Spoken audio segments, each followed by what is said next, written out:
বিদায় বেলায় জো বাইডেনের বিস্ফোরক সিদ্ধান্ত নিয়ে গণমাধ্যমে খবর আসার পর এ নিয়ে কথা বলেছেন ক্রেমলিনের মুখপাত্র দিমিত্রি পেসকভ।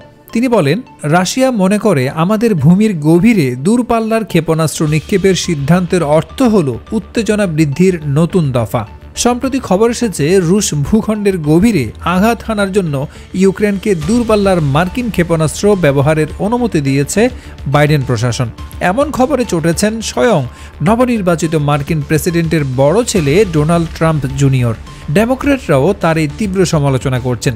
ট্রাম্প জুনিয়র এক্সে লিখেছেন, মিলিটারি ইন্ডাস্ট্রিয়াল কমপ্লেক্স মনে হয় এটা নিশ্চিত করতে চায় যে আমার বাবা শান্তি প্রতিষ্ঠা ও জীবন বাঁচানোর সুযোগ পাওয়ার আগেই তারা তৃতীয় বিশ্বযুদ্ধ শুরু করবে।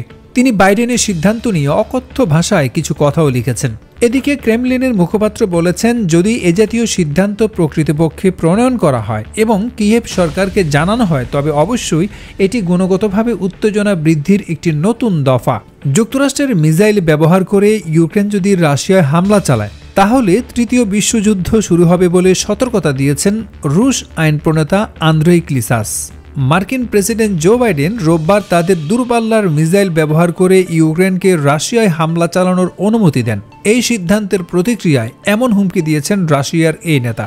মেসেজিং অ্যাপ টেলিগ্রামে তিনি লিখেছেন, পশ্চিমারা উত্তেজনা এমন পর্যায়ে নিয়ে যাওয়ার সিদ্ধান্ত নিয়েছে যেখানে সকালের মধ্যে ইউক্রেন পুরোপুরি বিধ্বস্ত হয়ে যেতে পারে।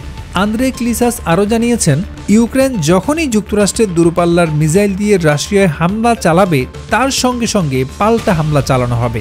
এক্ষেত্রে কোনো দেরি করা হবে না। তিনি বলেছেন, তৃতীয় বিশ্বযুদ্ধ শুরু হওয়ার ক্ষেত্রে এটি বড় ধরনের পদক্ষেপ। গত সেপ্টেম্বরে রুশ প্রেসিডেন্ট ভ্লাদিমির পুতিন জানিয়েছেন, যদি পশ্চিমারা ইউক্রেনকে দূরপাল্লার অস্ত্র ব্যবহার করে তাদের ভূখণ্ডে হামলা চালাতে দেয় এটির অর্থ হবে পশ্চিমারা সরাসরি রাশিয়ার বিরুদ্ধে যুদ্ধ ঘোষণা করেছে।